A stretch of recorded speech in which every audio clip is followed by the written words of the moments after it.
오늘도 오늘의 사무에서 예배하러 나오신 여러분 모두의 심령과 가정과 그리고 생업의 현장 위에 하나님의 크신 은혜와 평강과 또 성령 하나님의 도우심이 함께 하시기를 주님의 이름으로 간절히 축원합니다. 우리가 잘 아는 삼손 이야기를 먼저 잠깐 드리려고 합니다. 삼손은 태어날 때부터 하나님께 바쳐진 거룩한 나실인으로 구별된 사람이었습니다. 하나님께서는 이스라엘과 또 이스라엘을 블레셋의 압제 속에서 구원하시기 위해서 삼손에게 이스라엘 역사상 전무후무한 엄청난 괴력을 선물로 주셨습니다. 성경을 보면 삼손이 맨손으로 그 울부짖는 사자를 염소 새끼를 찢듯이 찢어버렸고, 나귀 턱뼈 하나만 가지고 무장한 블레셋 군대 1000명을 단숨에 쳐서 죽이는 상상할 수 없는 기적과 같은 능력을 발휘하게 하셨습니다. 그런데 성경은 삼손이 그런 엄청난 힘을 발휘할 수 있었던 그 힘의 근원이 단순히 타고난 근육이나 커다란 체격 또는 우리가 오해하는 것처럼 긴 머리카락 자체에 있었다고 말씀하지 않습니다. 사사기 14장과 15장을 가만히 살펴보면 삼손이 기적을 행할 때마다 반드시 반복해서 등장하는 아주 중요한 구절이 있습니다. 바로 여호와의 영이 삼손에게 임하시네, 여호와의 영이 그에게 강하게 임하시니, 이런 말씀입니다. 다시 말해서 삼손이 발휘했던 그 위대한 능력과 힘의 절대적인 원천은 철저하게 그와 함께 하시는 하나님의 영이셨습니다. 하지만 삼손은 자신에게 주어진 이 거룩하고 놀라운 하나님의 영의 그 임재를 너무 가볍게 여겼습니다. 하나님의 말씀에 불순종하고 정욕을 쫓아서 세상을 사랑하면서 기생 들릴라의 무릎을 베고 누워서 자신의 그 거룩한 언약의 징표인 머리카락이 밀리도록 내버려두는 그런 죄악을 저질렀습니다. 사사기 16장 20절은 성경 전체를 통틀어서 가장 슬프고 두려운 선언 중에 하나를 우리에게 들려줍니다. 들릴라가 이르되 삼손이여, 블레셋 사람이 당신에게 들이닥쳤느니라 하니 삼손이 잠을 깨며 이르기를 내가 전과 같이 나가서 몸을 떨치리라 하였으나 여호와께서 이미 자기를 떠나신 줄을 깨닫지 못하였더라. 사랑하는 여러분, 정말 끔찍한 비극입니다. 하나님의 영이 자신을 이미 떠나가 버렸는데도 불구하고 정작 본인은 영적으로 무감각해져서 그 사실조차 알지 못한 채로 예전처럼 힘을 써보려고 폼을 잡고 있습니다. 결국에 삼손이 블레셋 사람들에게 붙잡혀서 두 눈이 잔인하게 뽑히고 짐승처럼 묶여서 감옥에서 맷돌을 돌리는 비참한 조롱거리로 전락하고 말았습니다. 사랑하는 여러분, 사람의 진정한 능력과 생명은 오직 하나님의 영이 함께 하실 때만 존재하는 줄 믿으시기 바랍니다. 하나님의 영이 떠나시면 인간은 세상에서 가장 비참하고 무가치하고 무능한 존재가 되어버린다는 사실도 믿으시기 바랍니다. 오늘 우리가 함께 본 사무엘상 16장 말씀에도 그런 이야기가 나옵니다. 두 사람이 나오는데 한 사람은 이스라엘의 최고 권력자인 왕의 자리에 앉아 있었지만 하나님의 영이 다 떠나버리고 악령이 지배해서 매일매일 번뇌 속에 미친 사람이 되어버린 비극적인 인물입니다. 반면에 또 한 사람은 비록 들판에서 양을 치면서 살아가는 이름 없는 목동에 불과했지만 하나님의 영이 그와 강력하게 함께 하시니까 궁궐에 있는 고관 대작들까지도 그를 인정하고 지금 왕궁에 초청됩니다. 더 나아가서 그 비천한 양치기 소년이 수금을 들고 손으로 타면서 하나님을 찬양하면 이스라엘 왕인 사울을 괴롭히던 악령이 떠나가는 놀라운 기적의 역사가 일어났다고 성경이 증언합니다. 오늘 이 두 사람의 영적인 상태를 대조해 가면서 우리 신앙이 한번 비춰보고 하나님의 영이 내 삶에 임하시는 것이 얼마나 중요한 일이고 또 우리에게 축복인지 깨닫는 시간 되기를 바랍니다. 오늘 말씀 14절 말씀을 보니까요, 여호와의 영이 사울에게서 떠나고 여호와께서 부리시는 악령이 그를 번뇌하게 한지라 하고 말씀합니다. 사랑하는 여러분, 이 짧은 한 구절 속에 이스라엘의 첫 번째 왕 사울의 모든 영적인 비극이 압축되어 있습니다. 여러분, 사울이 처음부터 이렇게 악령에 시달리는 비참한 상태였습니까? 절대 아닙니다. 사무엘상 10장 6절에 보면 사무엘 선지자가 사울에게 처음 왕으로 기름 부었을 때 여호와의 영이 사울에게 크게 임한 적이 있었습니다. 그때 사울이 선지자들 무리 속에서 예언도 하고 변해가지고 새 사람이 되는 놀라운 은혜를 경험했었습니다. 그때 사울은 참 겸손했던 사람이었습니다.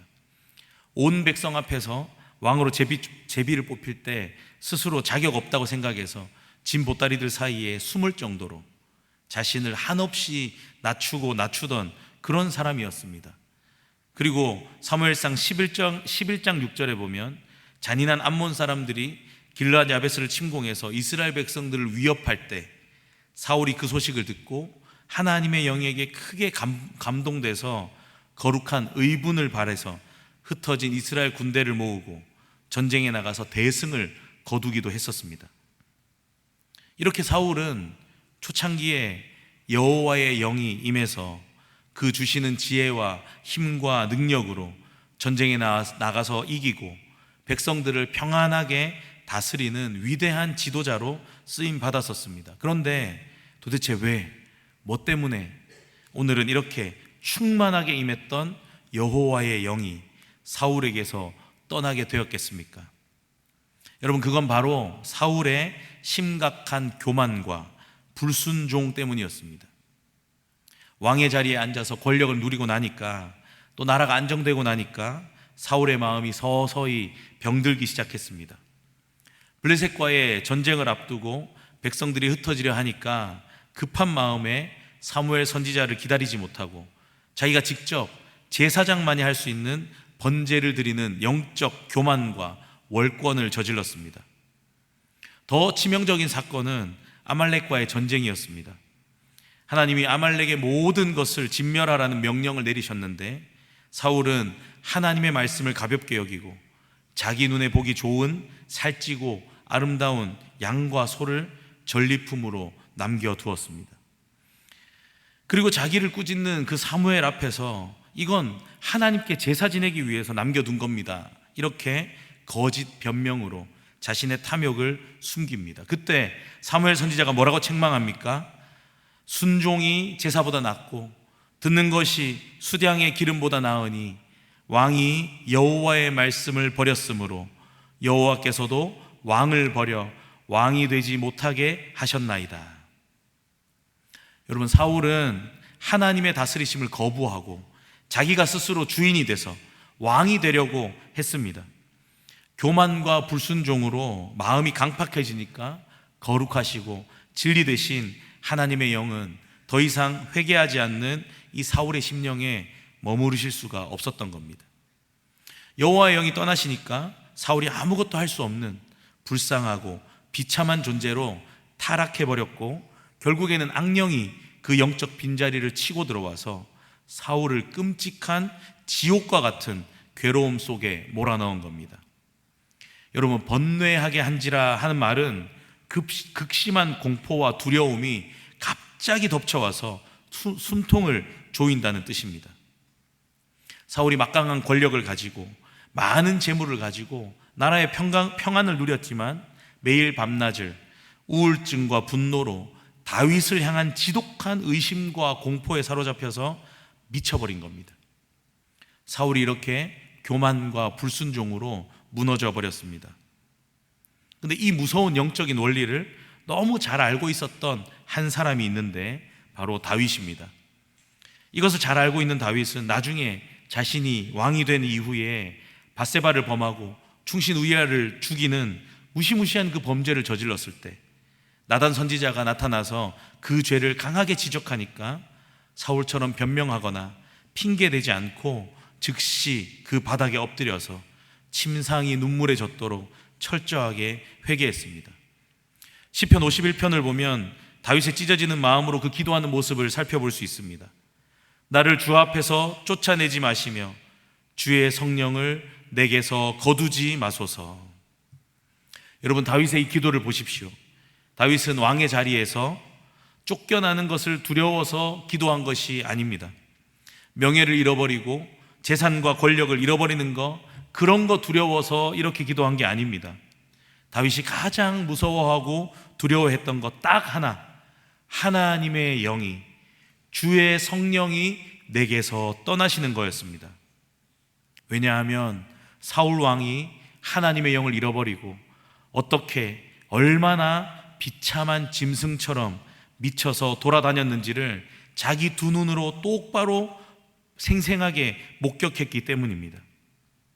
성령님이 떠나시면 자기 인생도 그 순간 모든 것이 끝나고 영원한 지옥을 살 거라는 걸 알았기 때문에 목숨 걸고 회개하며 하나님의 영이 떠나시지 않기를, 머물러 주시기를 간절하게 구했던 겁니다.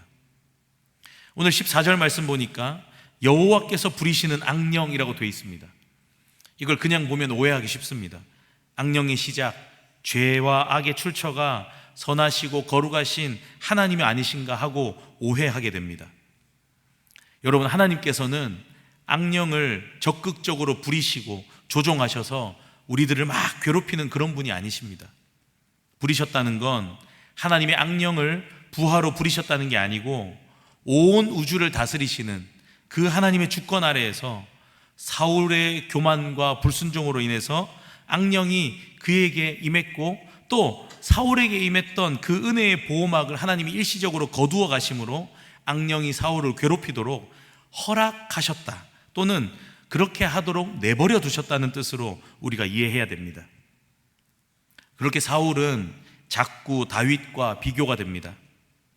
다윗은 절대적인 하나님의 주권과 통치와 영적인 질서를 잘 알고 있었기 때문에 시편 23편 4절 말씀에 내가 사망의 음침한 골짜기로 다닐지라도 해를 두려워하지 않을 것은 주께서 나와 함께 하심이라. 다윗은 철저하게 하나님의 다스리심 안에, 선한 목자 되신 성령님의 다스리심 안에 있다는 걸 확실하게 알았습니다. 악령이든 대적이든 세상 그 어떤 어려움이든 하나님이 허락하지 않으시면 내 머리털 하나도 상하게 할 수 없다는 굳건한 믿음이 다윗에게 있었습니다. 그래서 사망의 음침한 골짜기에서도 두려워하지 않았던 겁니다. 근데 사울은 하나님의 다스리심을 거부하고 자기가 왕으로서 자신의 힘으로 뭔가 이루려고 고집을 부렸고, 결국 하나님의 은혜가 떠나니까 악령이 그를 지배한 것처럼 비참하게 된 겁니다. 사랑하는 여러분, 우리 심령에서 하나님의 은혜가 떠나가면, 성령님께서 나를 다스려 주시지 않으시면 세상의 악령과 탐욕과 거짓의 영이 우리를 지배하게 된다는 무서운 사실을 오늘 말씀을 통해서 깨닫게 되기를 축복합니다.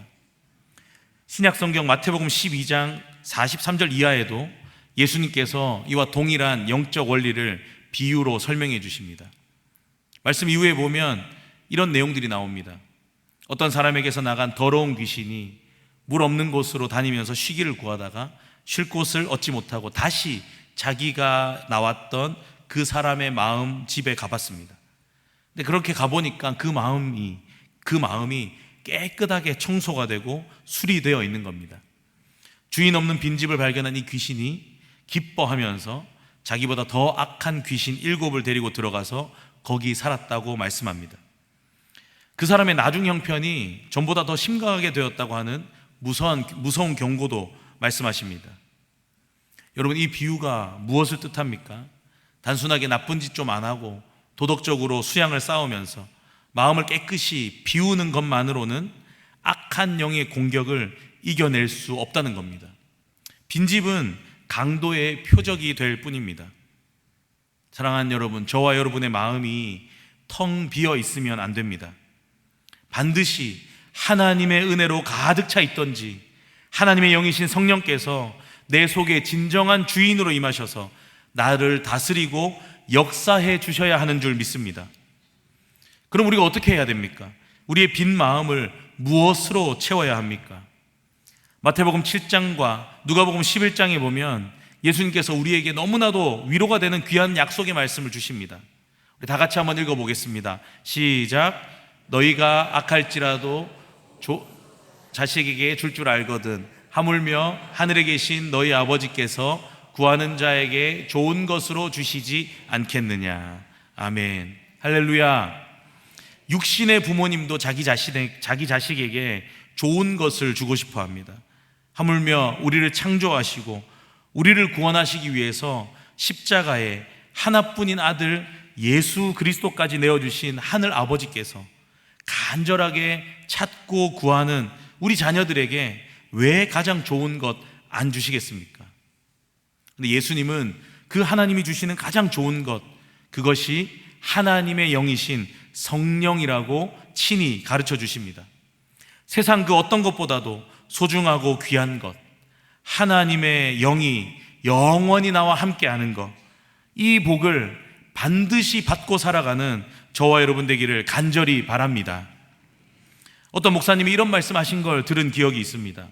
바짝 마른 손수건이 하나 있다고 상상해 보십시오. 그 손수건을 물이 가득 담긴 물통 속에 푹 담궜다가 빼서 들고 있으면 굳이 손으로 그걸 쥐어짜지 않아도 물이 막 사방으로 뚝뚝 떨어진다는 겁니다. 다윗에게 하나님의 영이 임한 것이 마치 이것과 같다는 겁니다. 물론 성령 하나님이 에너지가 아니시고 어떤 신비로운 초능력이 아닌 삼위 하나님 중 한 분이시고 하나님 그 자체이시지만 성령 하나님으로 충만한 그 사람은 그 사람의 인격과 삶에서 성령의 은혜가 뚝뚝 떨어진다는 겁니다. 하나님의 영이 충만한 것이 감춰지지가 않는다는 겁니다. 안 믿는 사람이 쳐다봐도 저 사람은 진짜 예수 믿는 사람이구나, 저 사람 안에는 살아계신 하나님이 함께 하시는구나 하고 인정하게 되는 겁니다. 그래서 다윗의 가장 위대한 부분이 오늘 18절 말씀, 여호와께서 그와 함께 계시더이다. 할렐루야. 사랑하는 여러분, 우리에게 이런 은혜가 있습니까? 우리의 참된 능력은 세상의 지위나 물질이나 실력이 아니고 오직 하나님의 영이 나와 함께 하시느냐 함께 하지 않으시느냐에 전적으로 달려있는 줄 믿습니다. 사울은 다 가졌지만 교만하고 불순종해서 성령이 떠나고 악령의 괴롭힘을 받습니다. 하지만 다윗은 지금 비록 볼품없는 목동에 불과했지만 겸손하게 하나님과 동행했기 때문에 귀한 하나님의 사람으로 칭찬을 받습니다. 우리 모두 오늘 말씀을 마음에 잘 새기시고 하나님의 영으로 충만하고 덤으로 부어주시는 하나님의 모든 지혜와 용기와 탁월한 은사들을 통해서 하나님 아버지께만 모든 영광을 올려드리며 살아가는 충성스러운 성도들 다 되시기를 주님의 이름으로 간절히 축원합니다.